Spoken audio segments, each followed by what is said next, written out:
महाभारत के बाद पांडवों और भगवान शिव के बीच में क्या हुआ, यह एक बहुत ही रोचक जानकारी है जो हम सभी को पता होनी चाहिए, हर भारतीय को पता होना चाहिए कि महाभारत के अंत के बाद पांडवों के साथ क्या हुआ।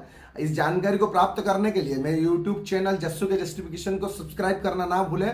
आइए अब बात करते हैं पांडवों के साथ क्या हुआ था। जब महाभारत में उन्होंने पांडवों ने जब अपने गुरु और अपने भाइयों की हत्या कर दी थी तो उन्हें ऐसा लगने लगा कि उनके द्वारा बहुत बड़ा पाप हो गया है और इस कर्म से, इस पाप से मुक्ति पाने के लिए उन्हें भगवान शिव से मिलना होगा।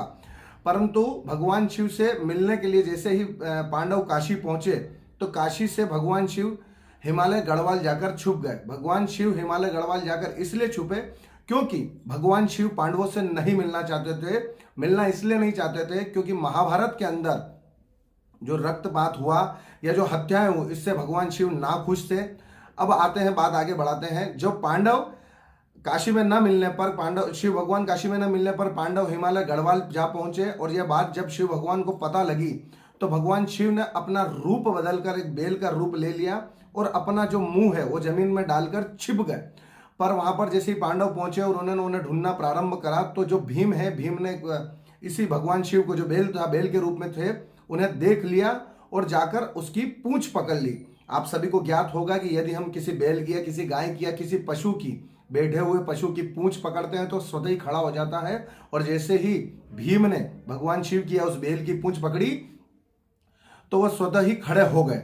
और जैसे ही खड़े हुए, परंतु उन्होंने अपना रूप वहां पर प्रकट नहीं किया। उन्होंने, भगवान शिव ने जो किया वह इस प्रकार था कि उन्होंने जो अपनी ठुड्डी थी, जो पीठ के ऊपर रहती है बेल के ऊपर, उस ठुड्डी को केदारनाथ में प्रकट किया और जो हाथ था उसे तुंगनाथ में प्रकट किया और जो नाभि और पेट था उसे मध्येश्वर में प्रकट किया और जो अपना मुंह था उसे भगवान ने रुद्रनाथ में प्रकट किया और जो अपना सिर था उसे पशुपतिनाथ में प्रकट किया।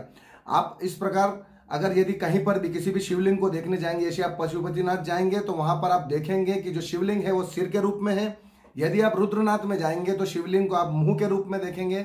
यदि आप तुंगनाथ जाएंगे तो शिवलिंग को इस हाथ के रूप में देख सकते हैं। और यदि आप मध्येश्वर में जाएंगे तो नाभि और पेट के स्वरूप में शिवलिंग है। और आप केदारनाथ जाएंगे तो वहां पर आप देखेंगे कि जो शिवलिंग है वो एक ठुड्डी के स्वरूप में बना हुआ है। और यही भगवान ने उस वक्त किया। इस प्रकार की रोचक जानकारियों के लिए मेरे YouTube चैनल को सब्सक्राइब करना ना भूले। जय हिंद, वंदे मातरम। आज के लिए इतना ही।